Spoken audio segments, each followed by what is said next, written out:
Question number 47 है जो, तो इसमें भी आपको बतानी है R and S configuration at the second and third carbon. जैसे अगर मैं बोर्ड पे लिखूं ये, तो दिस स्ट्रक्चर इज गिवन,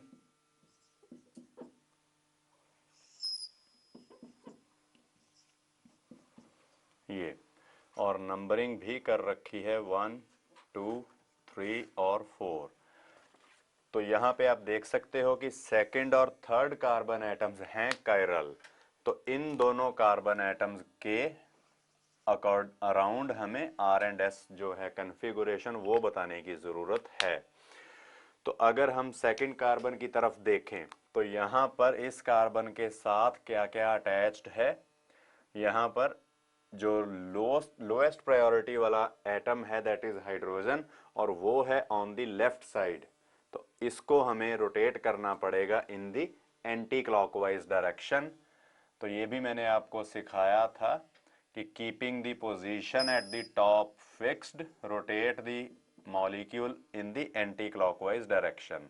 तो ये OH ग्रुप आ जाएगा इधर H की जगह पे, H आ जाएगा सबसे नीचे, और नीचे जो ये अरेंजमेंट है पूरी की पूरी ये चली जाएगी इधर इस साइड को।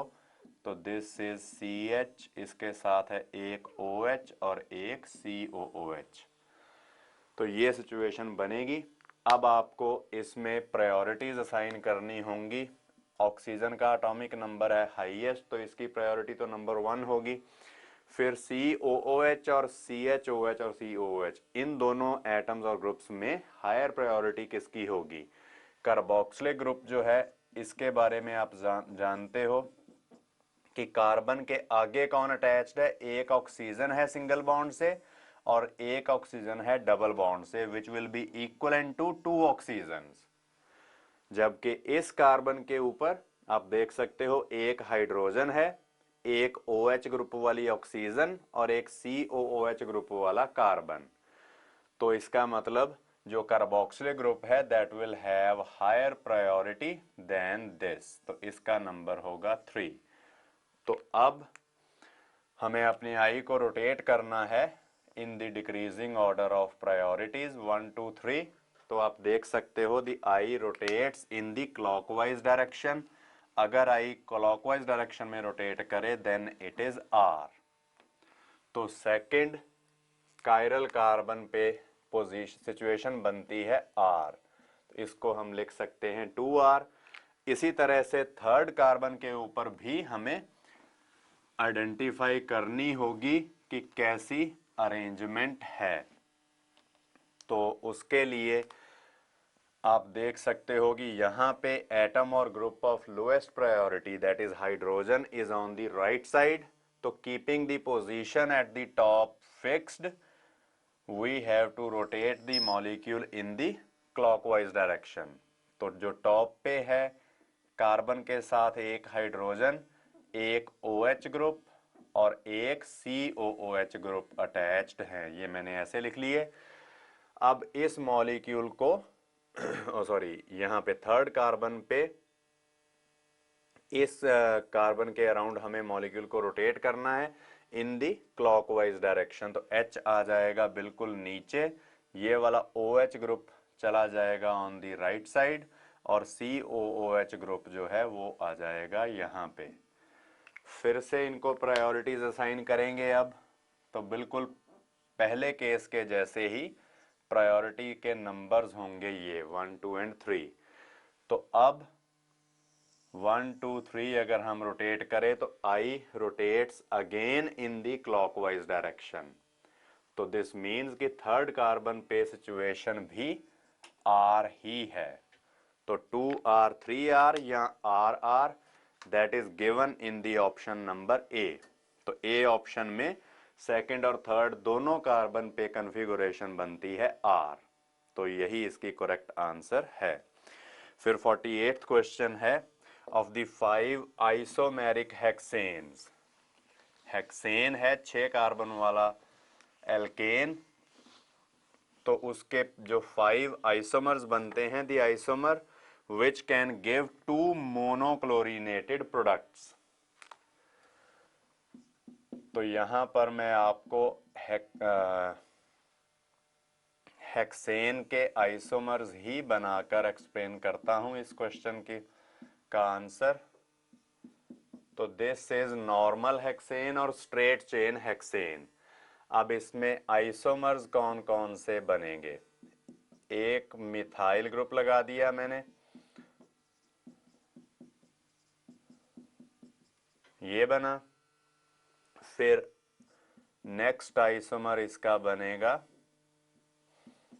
कि जिसमें हमने नेक्स्ट कार्बन के ऊपर भी एक मिथाइल ग्रुप अटैच करवा दिया, ये।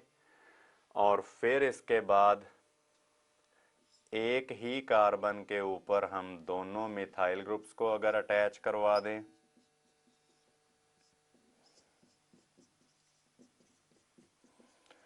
तो इस तरीके से different chain isomers of hexane can be obtained. अब अगर इसमें हम लगाएं, हमें गिवन है कि the isomer which can give two monochlorinated products, सिर्फ एक क्लोरीन लगानी है। तो फर्स्ट केस में अगर यहां पर एक क्लोरीन लगे तो 1 क्लोरोहेक्सेन, यहां पे लगे तो 2 क्लोरोहेक्सेन, यहां पे लगे तो 3 क्लोरोहेक्सेन। तो हमें 3 पोजीशन आइसोमर्स मिलेंगे। अगर इस केस में लगाएं तो यहां पर ये दोनों मिथाइल ग्रुप्स जो हैं ये बिल्कुल इक्वलेंट हैं। यहां पे लगे हैलोजन या यहां पे लगे एक ही आइसोमर होगा, यहां पे लगे तो दूसरा, यहां पे लगे तो तीसरा, यहां पे लगे तो फोर्थ, यहां पे लगे तो फिफ्थ। तो lot of isomers will be there, 2 से ज्यादा हैं। इस केस में आप देखो अगर, तो यहां पे ये मिथाइल ग्रुप, ये मिथाइल और ये 4 मिथाइल ग्रुप्स हैं आइडेंटिकल। जहां मर्जी आप एक हैलोजन लगा दो, एक ही वो सेम कंपाउंड होगा। फिर ये CH वाले 2 कार्बन्स हैं, अगर यहां पे हैलोजन लगाओ, कोई भी क्लोरीन लगा दो चाहे, तो एक दूसरा आइसोमर बनेगा। तो इस केस में हमें 2 आइसोमर्स विल बी ऑब्टेन्ड अगर सिर्फ एक हाइड्रोजन को रिप्लेस करें हम क्लोरीन से। अब यहां पर ये 3 मिथाइल ग्रुप्स हैं इक्वलेंट, फिर यहां पे अगर क्लोरीन लगेगी तो डिफरेंट आइसोमर होगा, यहां पे लगेगी तो डिफरेंट आइसोमर होगा। इससे 3 आइसोमर बने, इसी तरह से इससे 4-5 बन गए थे, और फर्स्ट केस से भी 3 बने थे। सिर्फ ये जो मैंने ब्लू सर्कल में ऑप्शन बनाई है, इस ऑप्शन से 2 आइसोमर्स ही हमें मिलते हैं। और यही क्वेश्चन में पूछा गया था कि the isomer which can give 2 monochlorinated products, तो दैट इज दिस। अब इसका IUPAC नेम होगा 1, 2, 3 और 4। सेकंड और थर्ड कार्बन के ऊपर मिथाइल ग्रुप्स अटैच्ड हैं, तो it is 2,3 di methyl butane, that is C option. तो यहां पर C ऑप्शन जो है that is the correct answer. फिर इसके बाद है 49th question, the number of isomers for the compounds with formula.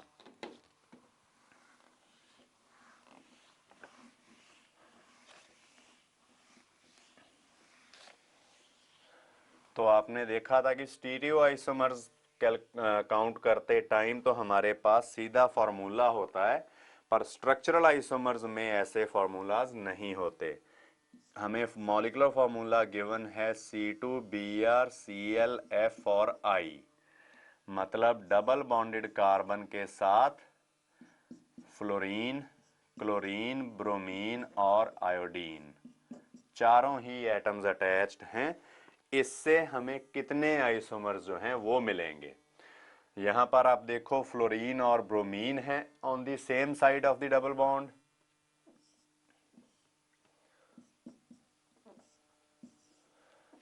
और यहां पर फ्लोरीन और आयोडीन हो गए on the same side of the double bond, तो डिफरेंट अरेंजमेंट बनी। फिर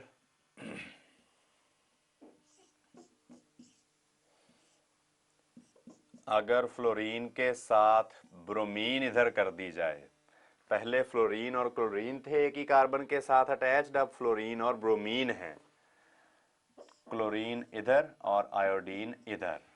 तो अब फ्लोरीन के साथ है क्लोरीन एक आइसोमर, और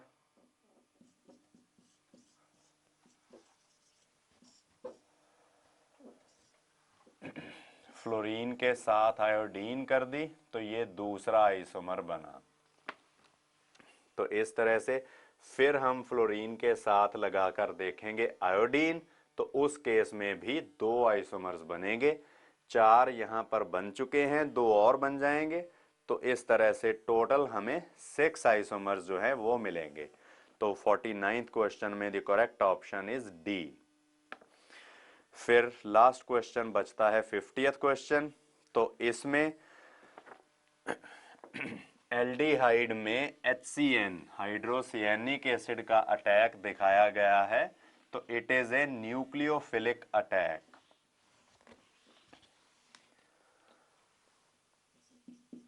तो CH3CHO इज दिस एसिटल्डिहाइड। इसमें HCN अगर अटैक करे तो HCN आयोनाइज होगा H positive and CN negative में। तो न्यूक्लियोफाइल जो है वो अटैक करेगा ओवर कार्बोनिल कार्बन। यहां पे जाएगा तो पाई इलेक्ट्रॉन चले जाएंगे ऊपर को। तो इस तरह से हमारे पास टेट्राहेड्रल अरेंजमेंट बन जाएगी। फिर तो ये भी जब आप करोगे स्टडी एल्डिहाइड कीटोन्स में न्यूक्लियोफिलिक एडिशन रिएक्शंस, वहां पर भी और उससे पहले भी हैलोजन डेरिवेटिव्स में भी आप SN1 SN2 मैकेनिज्म्स करोगे, तब भी आप सीखोगे कि कैसे अ रेसिमिक मिक्सचर इज ऑब्टेन्ड। तो यहां पर भी क्योंकि कोई कंडीशंस के बारे में कुछ नहीं बताया गया कि कंडीशंस कायरल हैं कि नहीं, अगर कंडीशन स्पेसिफाई की हो तो तब हो सकता है कि हमारे पास एल लैक्टिक एसिड बने या डी लैक्टिक एसिड बने। पर अब जब कोई रिस्ट्रिक्शन यहां पर नहीं लगाई गई तो इस केस में हमारे पास एक रेसिमिक मिक्सचर ही बनेगा। तो जो सी ऑप्शन है कि 50% D and 50% L form, this will be the correct option. IUPAC nomenclature.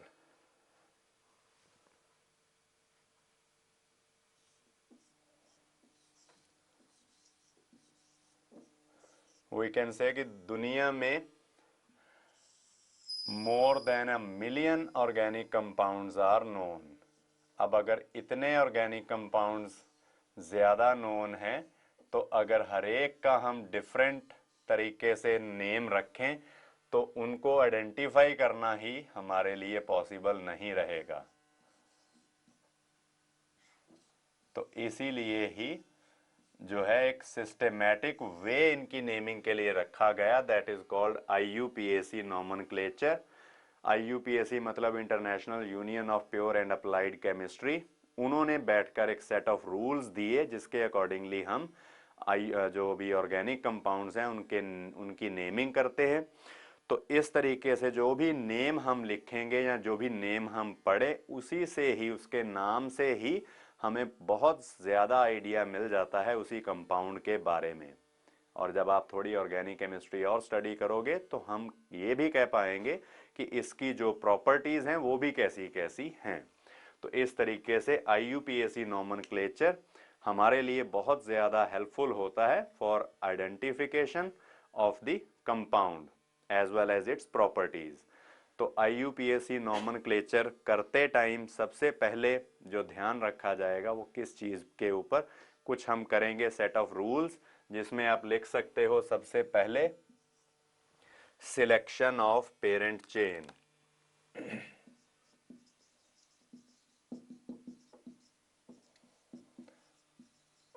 अब ऑर्गेनिक कंपाउंड है तो उसमें डेफिनेटली एक लंबी कार्बन कार्बन चेन तो होगी ही।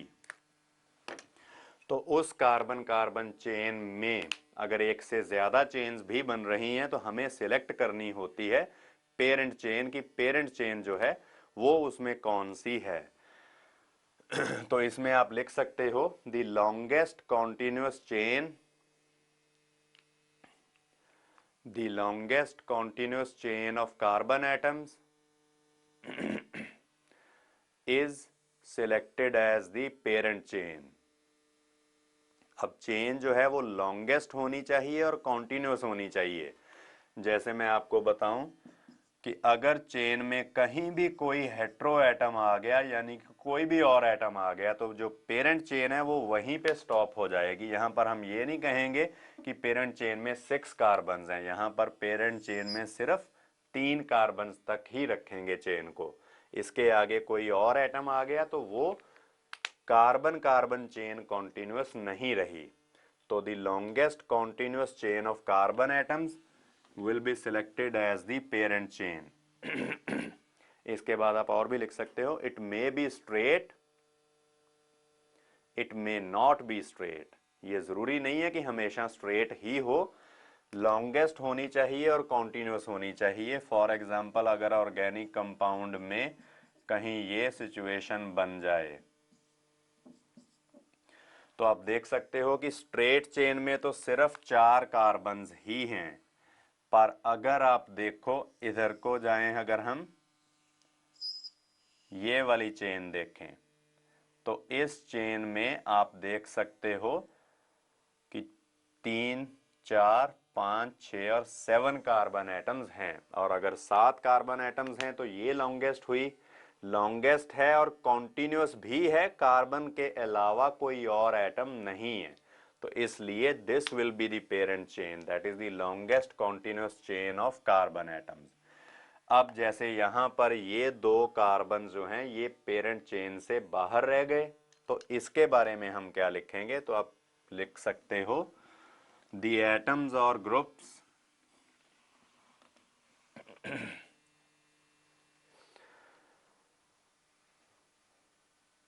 outside the parent chain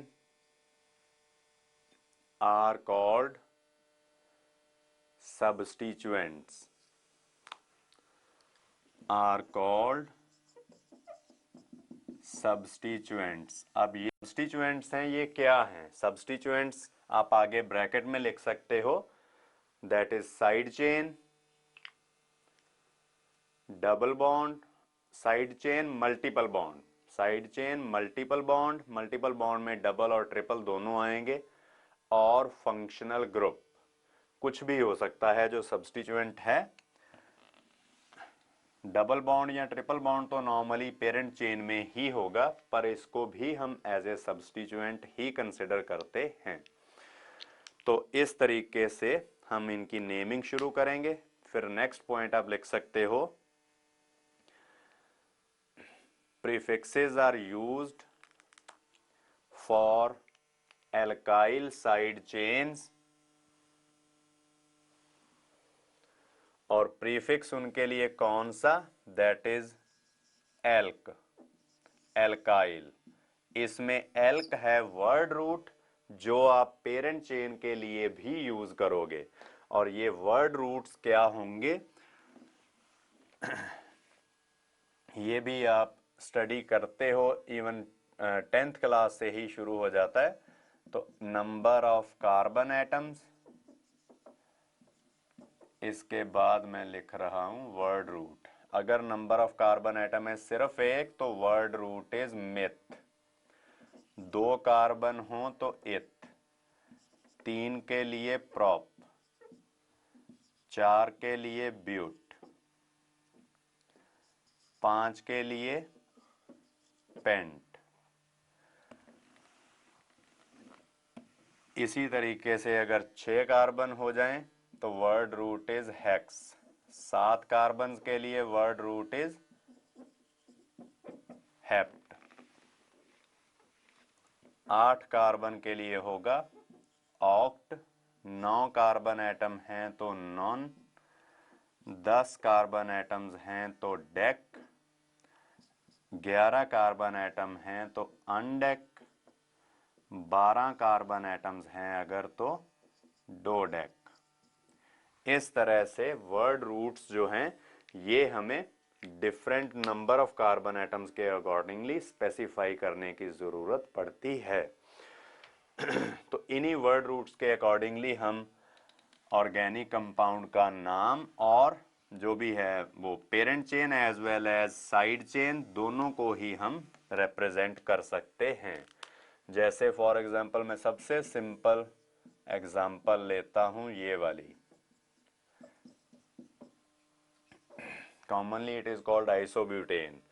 तो अब इस कंपाउंड में सबसे पहले हम पेरेंट चेन सिलेक्ट करेंगे, that will be straight chain, और it may be like this also. अब यहां पर आप देखो मिडल कार्बन के साथ ये एक कार्बन वाली ब्रांच अटैच्ड है। अब इसमें ब्रांच में सिर्फ एक कार्बन है, तो इसके लिए वर्ड रूट है मिथ, तो इसका हम प्रीफिक्स बनाएंगे मिथाइल। तो इस कंपाउंड का नाम हम ऐसे भी लिख सकते हैं मिथाइल। फिर पेरेंट चेन में 3 कार्बन एटम्स हैं, तो prop, carbon carbon single bonds हैं सारे, तो प्राइमरी सफिक्स है एन, तो इसको कह सकते हैं मिथाइल प्रोपेन। अब ये जो मैंने वर्ड रूट के बाद लगाया, इसको बोला है प्राइमरी सफिक्स। अगर सारे कार्बन कार्बन सिंगल बॉन्ड्स ही हों सारे, तो प्राइमरी सफिक्स होगा एन, इसको कहा जाएगा प्राइमरी सफिक्स। सफिक्स होता है जो वर्ड रूट के बाद आएगा। अगर हो डबल बॉन्ड कहीं, then primary suffix will be ene, और अगर एक ट्रिपल बॉन्ड आ जाए तो प्राइमरी सफिक्स जो है वो हम आइन यूज करेंगे। फिर आप यहां पर देख सकते हो कि अगर मैं इससे बड़ा कोई कंपाउंड कंसिडर करूं, तो उस केस में हमें position of the side chain या ब्रांच वो भी बताने की जरूरत होगी। तो कि ये मिथाइल ग्रुप जो है ये कहां पर अटैच्ड है, सेकंड कार्बन पे है, थर्ड पे है, फोर्थ पे है कि फिफ्थ पे है, तो वो पोजीशन बताने के लिए हम करते हैं lowest set of locants rule. तो आप नेक्स्ट पॉइंट लिख सकते हो,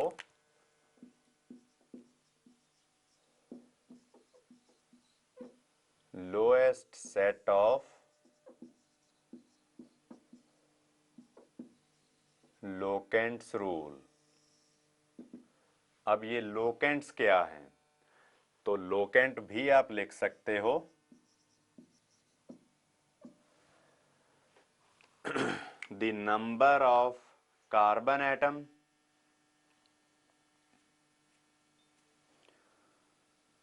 to which a side chain या number of carbon atom to which a substituent is attached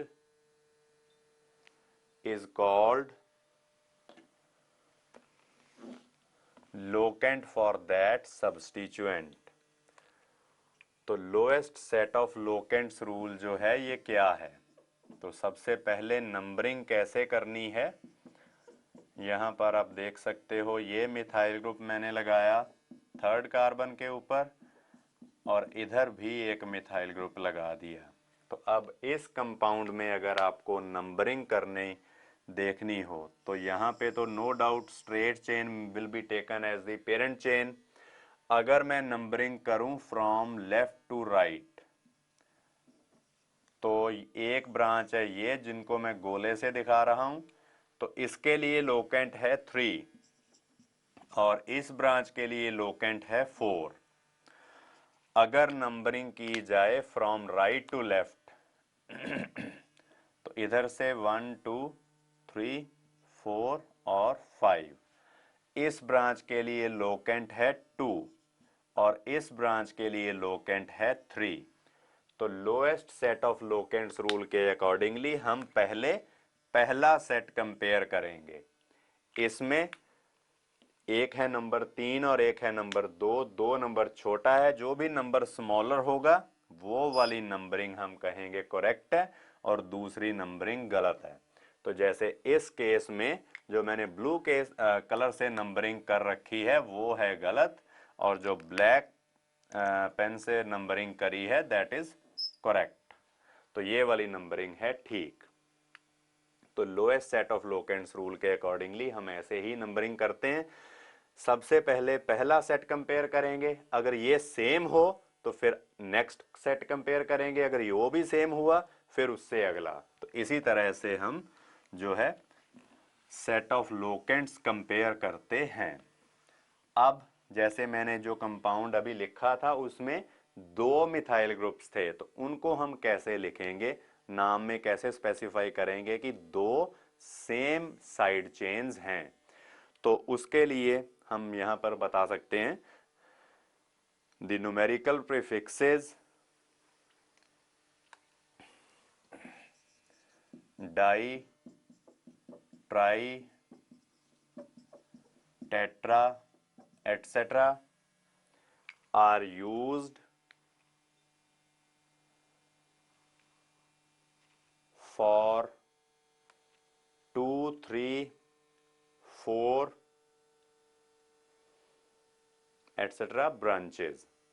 कि अगर 2 ब्रांचेज हैं तो डाई, 3 ब्रांचेज हैं तो ट्राई, 4 ब्रांचेज हैं तो टेट्रा, 5 ब्रांचेज होंगी तो पेंटा। आगे तो वही नॉर्मल जो वर्ड रूट्स भी आपने लिखे थे वैसे ही आप जो है इसकी नेमिंग करते जाओगे। अभी जैसे जो मैंने कंपाउंड लिखा था तो उसका हम जितने रूल्स अभी तक सीखे उनके अकॉर्डिंगली नेम करके देखते हैं। तो इस कंपाउंड में आपने सीखा था कि numbering will be done from right to left. अब एक है सब्स्टिट्यूएंट ये और एक है ये, तो ये कहां कहां पर हैं? तो इनके लोकेंट कोई भी आपने IUPAC नेम में अगर कोई भी पार्ट लिखना है एक्स्ट्रा तो जो भी उस पार्ट की पोजीशन है वो उससे पहले लिखेंगे। इनके लिए हमें क्योंकि प्रीफिक्सेस लिखने होते हैं जो वर्ड रूट से पहले आते हैं तो इसलिए इनकी जो नंबर्स हैं लोकेंट्स हैं वो सबसे पहले लिखेंगे। तो यहां पर हम लिख सकते हैं 2, 3 डाई मिथाइल। अब 2 मिथाइल ग्रुप्स हैं तो इसका नेम में लिखोगे 2, 3 डाई मिथाइल। और पेरेंट चेन में है 5 कार्बन तो वर्ड रूट है इसके लिए पेंट। और सारे के सारे सिंगल बॉन्ड्स हैं इसलिए प्राइमरी सफिक्स इज एन, तो 2, 3 डाई मिथाइल पेंटेन। अब इसके बाद कुछ कंपाउंड्स आ सकते हैं जिनमें एक से ज्यादा डिफरेंट टाइप्स की ब्रांचेस हों, और अगर टाइप्स ऑफ ब्रांचेस डिफरेंट हों तब क्या करना है तो उसके बारे में आप लिख सकते हो rule next. If the compound contains more than one different types of branches,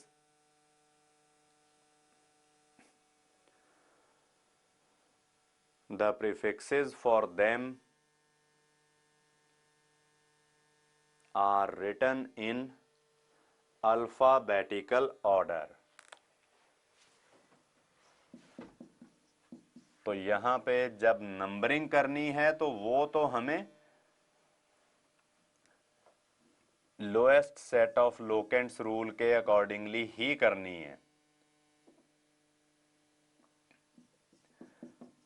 पर जब हम इनके लिए प्रीफिक्सेस लिखेंगे तो उस टाइम पे सिंपल अल्फाबेटिकल ऑर्डर देखने की जरूरत होगी। जैसे यहां पर पेरेंट चेन है स्ट्रेट चेन, एक ब्रांच है ये 1 कार्बन वाली और दूसरी ब्रांच है ये 2 कार्बन वाली। अब यहां पर अगर हम लेफ्ट टू राइट नंबरिंग करें तो लोकेंट्स बनेंगे 2 और 3, और अगर राइट टू लेफ्ट नंबरिंग करें तो लोकेंट्स बनेंगे 4 और 5। तो according to lowest set of locants rule ये 2, 3 वाली नंबरिंग ठीक है। अब यहां पर 2 प्रीफिक्सेस आएंगे, इसके 1 कार्बन वाला है तो मिथाइल, 2 कार्बन वाला है तो इथाइल। तो इस केस में अल्फाबेटिकली इथाइल पहले आता है इसलिए इथाइल पहले लिखेंगे। लोकेंट चाहे उसका बड़ा हो चाहे छोटा हो वो हम नहीं कंसिडर करेंगे, सिंपल अल्फाबेटिकल ऑर्डर में लिखेंगे। जैसे इस केस में इथाइल मैंने पहले लिखा 3 इथाइल 2 मिथाइल, और 6 कार्बन एटम्स हैं तो वर्ड रूट है हेक्स। सभी सिंगल बॉन्ड्स हैं तो प्राइमरी सफिक्स है एन। तो 3 इथाइल 2 मिथाइल हेक्सेन इस कंपाउंड का नाम होगा।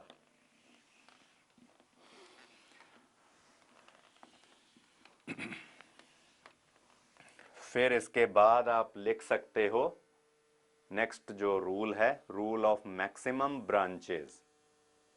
Rule of maximum branches, if more than one chains of same size are possible,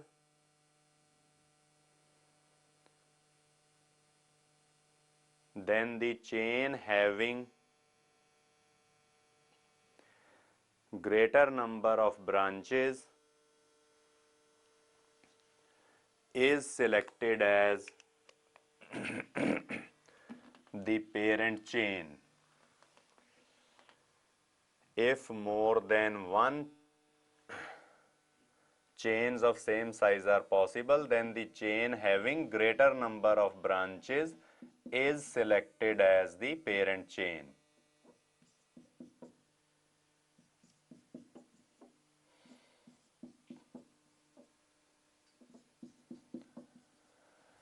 तो जैसे इस केस में आप देखो तो यहां पर स्ट्रेट चेन में है 4 कार्बन और ब्रांचेस बनेगी, एक ये ऊपर वाली मिथाइल ग्रुप और एक ये नीचे वाली ब्रांच होगी। पर अगर मैं ये वाली चेन देखूं, नहीं सॉरी, इधर 5 कार्बन बन रहे हैं तो इसको थोड़ा एक्सटेंड कर लेते हैं, ये कंपाउंड, हाँ, तो स्ट्रेट चेन में है 5 कार्बन एटम्स, तो इसमें नंबर ऑफ ब्रांचेस हैं 2, एक ये और एक जो है नीचे। इसी तरह से अगर हम ये वाली चेन देखें तो इसमें भी हमारे पास 2 ही ब्रांचेस बनती हैं, एक ये मिथाइल और एक ये बड़ी ब्रांच। पर अगर यहां पर मैं ये वाली चेन दिखाऊं आपको, तो पहले बन रही थी 2 ब्रांचेस, पर अब अगर ये वाली चेन को कंसिडर किया जाए तो एक ब्रांच ये मिथाइल ब्रांच और एक हो जाएगी ये, अब बन रही हैं 3 ब्रांचेस। तो ये मैं आपको लिखवा चुका हूं कि when more than 2 chains of same size are possible, then the chain having greater number of branches is selected as the parent chain. तो यहां पर पेरेंट चेन हुई ये, फिर इसकी नंबरिंग करनी है according to lowest set of locants rule, तो वो यहां पर इफेक्टिव नहीं है, मतलब लेफ्ट टू राइट करो या राइट टू लेफ्ट करो, किसी किस्म की कोई डिस्टिंक्शन नहीं होती। जो लोकेंट्स हैं, सेट ऑफ लोकेंट्स हैं, वो सेम ही आएंगे, 1 2 3 4 और 5। अब लोकेंट्स बन रहे हैं 2 3 और 4, अगर आप राइट टू लेफ्ट करते फिर भी लोकेंट्स 2 3 और 4 ही बनते, पर अब ब्रांचेस का नाम लिखना है अल्फाबेटिकल ऑर्डर में। ये है इथाइल और ये है मिथाइल, एम अल्फाबेटिकली बाद में आता है। तो इथाइल पहले लिखोगे, 3 इथाइल, फिर सेकंड कार्बन और फोर्थ कार्बन पे है मिथाइल सॉरी, मिथाइल ग्रुप्स, तो इसके लिए आप लिखोगे 2 4 डाई मिथाइल। यहां पर न्यूमेरिकल प्रीफिक्स भी आएगा डाई, क्योंकि 2 सेम ब्रांचेस हैं। फिर ब्रांचेस का काम हुआ तो उसके बाद पेरेंट चेन में देयर आर 5 कार्बन एटम्स, तो उसके लिए वर्ड रूट है पेंट। फिर सभी कार्बन कार्बन सिंगल बॉन्ड्स हैं तो प्राइमरी सफिक्स इज एन। तो the name is to be written as one word, एक नंबर और एक अल्फाबेट में आएगी डैश और 2 नंबर्स में आएगा कॉमा, इसके अलावा कहीं भी कोई भी स्पेस वगैरह नहीं छोड़ने की जरूरत होती। तो the name is to be written as one word. तो ये था हमारे पास रूल ऑफ मैक्सिमम ब्रांचेस।